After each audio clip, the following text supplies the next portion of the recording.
Tonight, it's impossible not to have heard of Derrick Todd Lee. 20 years since terror gripped South Louisiana. This is a violent human being that needs to die for what he's done. A Bible-talking, woman-stalking drifter who's now an accused serial killer. Tonight, exploring a theory of how one of Lee's victims was stalked and killed. Is that a plausible theory? I have never heard that before. All these years later, the case is still unsolved and never connected. Now, the 10 o'clock news. Reporting tonight, Bess Casserly. Good evening. 20 years ago today, Derrick Todd Lee brutally murdered Charlotte Murray Pace in her townhome near LSU. It was that case that set off a terrifying 10 months in South Louisiana.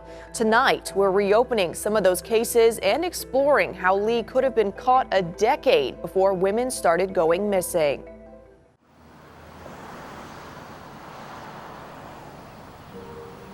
We're just not discussing a lot of the facts of the case right now. September 24th, 2001, a Monday afternoon. This one's extremely real. I mean, it's like right next door to me, and it scares me for my little sister, for my son.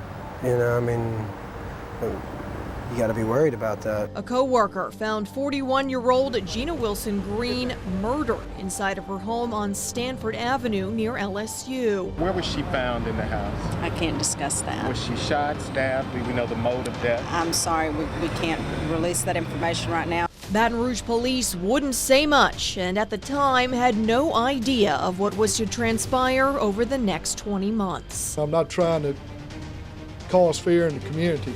I think everybody needs to be aware that we've got a situation now that involves two women linked to an individual. July 9th, 2002. For the first time, Baton Rouge police acknowledged the murders of two women connected to the same man by DNA.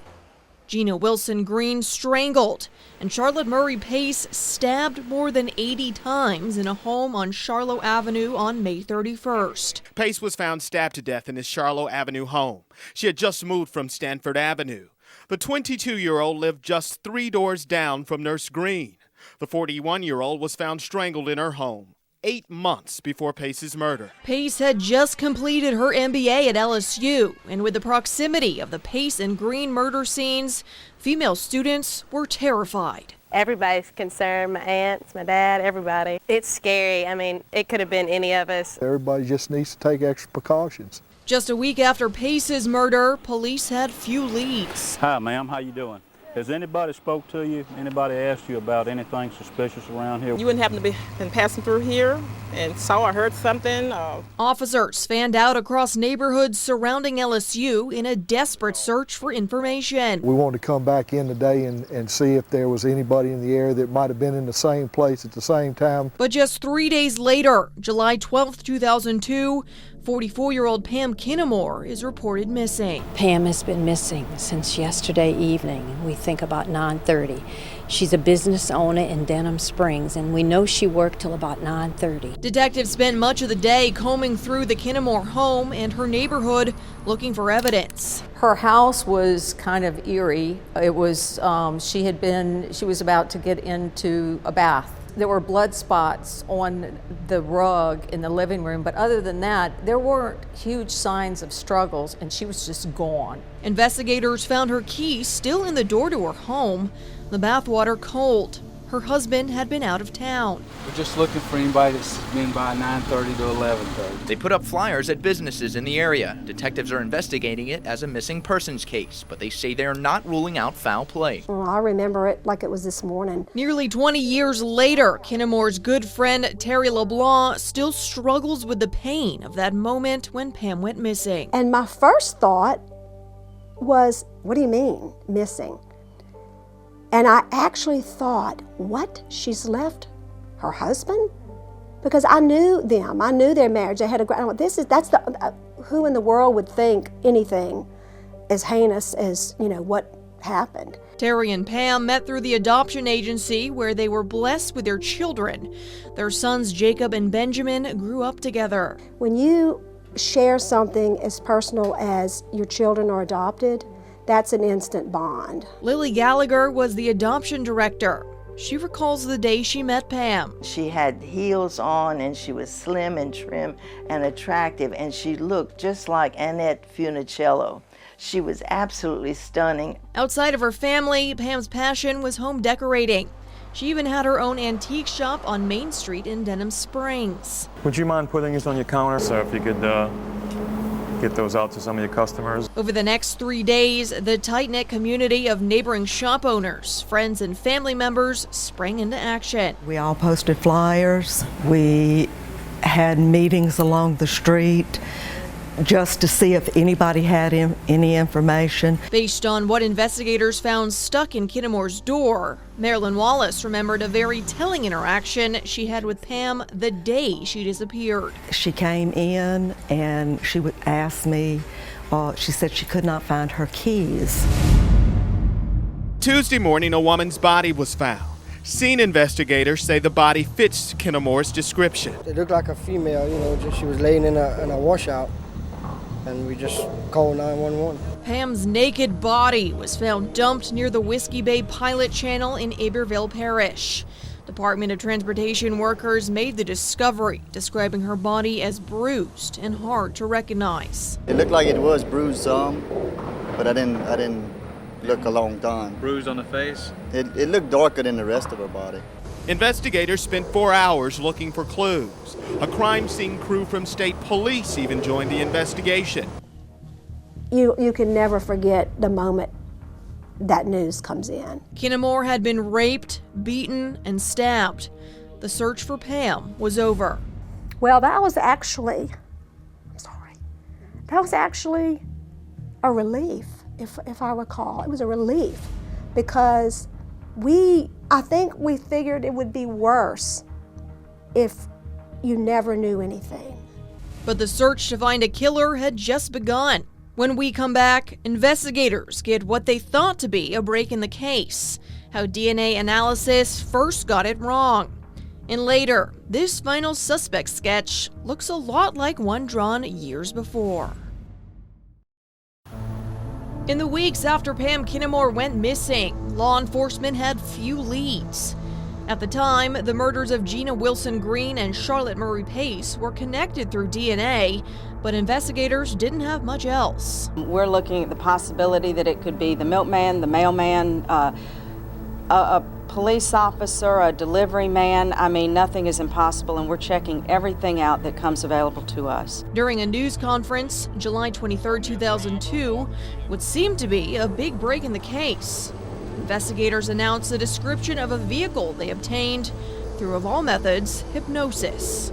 We were contacted by the Iberville Sheriff's Office Wednesday of last week with a witness who had come forward with the information about seeing a nude white female in the front of the white Chevrolet pickup truck. The person underwent hypnosis, which helped him focus and come up with a much better description. It has no toolbox. The truck does have a rear tinted window. It also has a painted black bumper and a Louisiana license plate. The paint on the truck was aging, and the driver was a white man with a thin to medium build. A white pickup truck. Well, how many white pickup trucks are there? They did put out the white man, white truck. I think they swabbed every white man in a white truck in Baton Rouge. Those swabs were used to compare DNA found on Kinnamore's body. Thousands of men were tested with no match, but the focus remained narrowed on finding a white man. At the time, questions about whether the murders of Charlotte Murray Pace and Gina Wilson Green were connected to Pam went unanswered. We don't know which one we have connectivity in. Our Ouija board is in the shop this week. Eventually, old-fashioned police work had to make way for science, and the DNA they had been swabbing for all those weeks would prove to be a waste of time. But they were just looking for the wrong DNA. So you kind of earned a nickname, didn't you? DNA Dana, yes. Is that something you take pride in? It actually is. I mean, as nerdy as it is, I guess I am a nerd. And I think DNA is amazing. The science amazes me. The role it's played in the criminal justice system and continues to play is just astounding. By July 30th, 2002, the lab connected the murders of Green, Pace, and Kinnamore to the same person. but they were still looking for a white man in a white truck. Good afternoon. About a month later, the FBI released a profile of the South Louisiana serial killer. According to the profile, he's a white or Hispanic male who could be 25 to 35 years old. It wasn't until May 23, 2003, more than 8 months later, when the Serial Killer Task Force released a new sketch and a new profile. But in the meantime, the killer would strike twice more. Confirmation that DNA evidence obtained in that case, Tranisha Dene Colomb case, has matched the DNA evidence in the Baton Rouge serial murder cases. Colomb was abducted from Lafayette and beaten to death. Search teams fanned out across Acadiana looking for the prospective Marine recruit. Hunters ultimately found her naked body in Scott, Louisiana in November 2002, 3 days after she was reported missing. At least a half dozen law enforcement agencies converged on the scene, including the Serial Killer Task Force. Then on March 13, 2003, investigators added the murder of LSU grad student Carrie Yoder to the list of victims. 2:30 Thursday afternoon, a fisherman found Yoder's body in Whiskey Bay near Interstate 10, not far from the place where serial killer victim Pam Kennemore was found last July. 10 days earlier, Yoder's boyfriend reported her missing and said he last heard from her as she went to the Winn-Dixie on Burbank. One police officer assigned to establishing perimeter around the scene told reporters groceries were found inside the home, still in the bags, and the back door was left open. Yoder's duplex is in an area between the homes of serial killer victims Charlotte Murray Pace and Gina Wilson Green. Detectives also talked to neighbors Wednesday evening. Did a DNA swab and all that just so I could do that since I lived right there. In early 2003, unbeknownst to the public, the Serial Killer Task Force got new information regarding the killer's DNA. There was a lab that reached out from Florida and said, we're using this new technology. Technology is different than the DNA you use. You can actually tell some things about race based upon the geography of where this person came from. The technology was so new and so far-fetched to some that at first the lab disregarded the call. But with no leads in sight, they agreed to let them test it. And when they did, it came back 85% sub-Saharan African. And so they said, you know, this is very likely to be a person that is a black man. And so the case was turned on its head. For more than 9 months, the task force swabbed hundreds of white men and looked for a white truck. After the break, two similar sketches 10 years apart look eerily similar. The Zachary police investigation in the 90s that pointed to one man, and later identifying the South Louisiana serial killer, and how the search took investigators to Georgia. By May 2003, the Serial Killer Task Force had connected the deaths of 5 women to the DNA of one man, who they thought was a white man driving a white truck. For months, law enforcement swabbed hundreds of men for DNA with no results, until one of the most significant breaks in the case. I think we have a better picture of who this person is. It's another piece to the puzzle. Friday, May 23, 2003, the task force released a new computer-generated sketch of a black man wanted for several aggravated rapes near Lafayette and suspected of being the South Louisiana serial killer. Last summer, a man sometimes calling himself Anthony charmed his way close to 3 black females between the ages of 35 and 45 in Breaux Bridge. They say he tried to rape a Breaux Bridge woman last summer. She told police the handsome man was charming and asked to use her phone. Diane Alexander helped investigators come up with this sketch.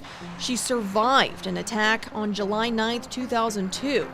Alexander was beaten, her skull cracked, and the suspect even tried to rape her. She said, "We laid on the floor. He told me to take my panties off. He whispered in my ear, 'I've been watching you.' She said he beat her with a phone and tried to strangle her with a cord." This sketch, eerily similar to one connected to a case in Zachary 10 years earlier, when someone attacked 2 teenagers sitting in their car at a cemetery. Pretty similar pictures, and like I say, I saw that picture later on before he was arrested, and I knew right then and there who it was. I said, you know, that's the same guy that we're dealing with. Zachary Police Chief David McDavid was a detective throughout the 90s. I feel like this person is comfortable with this area and knows this area, and I feel that she's coming back. That's what Zachary Detective David McDavid told WBRZ 4 years ago. He said Zachary had a serial killer because of these cases featured on America's Most Wanted. This guy right here, every time, kept coming up. A man in his 20s named Derrick Lee was well known to law enforcement in the area. The Peeping Tom in '97 really alerted me to who this, Derrick Todd Lee was the night of the Peeping Tom. I mean, we were getting calls up here. He was in backyards. Lee was caught prowling the neighborhood where Connie Warner was brutally murdered in 1992. The thing about Connie Warner is she never came out that back door. It's always the front door, but that's where, you could see where her body was transferred through that door. Her car was used to transfer the body away from there.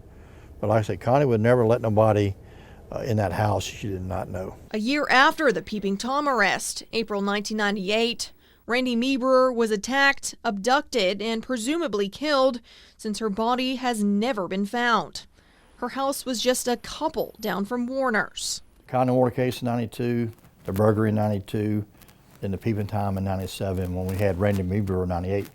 We knew who it was. At the time, DNA was primitive to Zachary PD, and they had no way to pin Lee to the murders. And when the killings started in Baton Rouge, McDavid knew it had to be Lee. Do you think he moved on to Baton Rouge because he thought y'all were on to him? Yeah, I think the heat was on him so much he had to get away. But the public was still focused on that white man in the white truck. They got so many tips in, they were dragged so many different ways. And then when the FBI did the profile, where it was a white male, possibly in a white truck, that kind of turned the investigation a different way. After the lab in Florida determined it was most likely a black man, word got to the FBI that police in Zachary thought they had the man years earlier. On May 5th, 2003, Baton Rouge police swabbed Derrick Todd Lee for DNA, but he wasn't arrested. 3 weeks later, I'll never forget, I was working, it was not working, I was off, I was on a Sunday, I was cutting grass at my house. And I get the phone call from the task force and say, hey, look, we need you to be down here and there. So, I walk in that day and, man, you had dignitaries everywhere, people that I worked with and from the task force. I walked in and said, hey, y'all just solved the serial killer case. And I was kind of taken back. I said, really? Yeah, y'all's DNA, which Danny Mixon got with the subpoena, has solved these cases, and it matched all our cases here in Baton Rouge. McDavid's hunch, which had pecked at him for years, turned out to be right all along. Connected by that DNA they hadn't known much about. A suspect has been identified in the homicides of Gina Green, Charlotte Murray Pace, Pam Kennemore, Danae Colomb, and Carrie Lynn Yoder. So the hunt was on. Where was Derrick Todd Lee? When we come back. An arrest warrant has been issued for the arrest of Derrick Todd Lee. He is to be considered armed and dangerous, and authorities should be notified immediately. FBI profilers call him disarmingly charming. A Bible-talking, woman-stalking drifter who's now an accused serial killer. Just 3 days later, May 26, the task force identified Derrick Todd Lee as the South Louisiana serial killer. The problem now, finding him. I hope they get him. I hope they can pick him up and find him. He needs to be taken out, completely taken out and removed from society. Detectives have been talking with Lee's family and friends, but no one knows where he is. The search first focused on Lee's home. Police used a battering ram to get through the locked doors of Derrick Lee's house this morning. Authorities say this is where he lived for 6 years with a woman and 2 children. Police also searched the nearby home of Lee's parents, but the suspect was long gone. Pictures of the 34-year-old have gone all across the world. It was a nationwide manhunt, and within hours, law enforcement was tipped off. Derrick Todd Lee had been seen in Atlanta. We've tracked him to several different places, into Chicago, and then down to Atlanta. We don't know where he's at. We don't know what he's doing at the moment, but we do believe he's here in Atlanta. Lee was traveling by bus, and the U.S. Marshals and Georgia investigators tracked him to a motel where other residents described him as strange. I was scared. Tammy Hill smelled trouble, and her first clue was not subtle. He was in the nude, standing in the door just like he came in the world. Didn't try to close it back or anything. He went down to some lady's room down there and knocked on the door and told me he was a building inspector. Then asked her if she lives alone. The next night, Tuesday, May 27th, 2003. Nearly 10 months after the crime lab connected DNA at the scene of the murders of Gina Wilson Green, Charlotte Murray Pace, and Pam Kinnemore, the FBI had their man, Derrick Todd Lee, caught in the back of a tire shop in Atlanta without a fight. 8:30 p.m., the Atlanta Police Department Fugitive Unit arrested Derrick Lee. Members of the task force traveled to Atlanta late last night to be present once Lee was arrested. Lee will be booked into the Fulton County Sheriff's Department jail as a fugitive from Baton Rouge. We had a jigsaw puzzle, but didn't know what the picture looked like until this weekend. And it took us 2 days to get him. That's outstanding. It's extraordinary. The next morning, Lee faced a judge in an extradition hearing. There was concern he would have fought getting shipped back to Baton Rouge. I'm ready to go back. You wave and go back? Beyond that, he said little, staring at the floor, waving extradition, and clearing the way for his return to Baton Rouge from Atlanta aboard a government jet. That same day, West Baton Rouge Parish investigators obtained warrants to connect Lee to other murders. They searched Lee's home, his parents' home, and his girlfriend's home. Attorney General Richard Ayub confirms there's evidence that could connect Lee with the disappearance of Marianne Fowler and the murder of 21-year-old Bruley resident Geraldine DeSoto. She was nothing but laughter.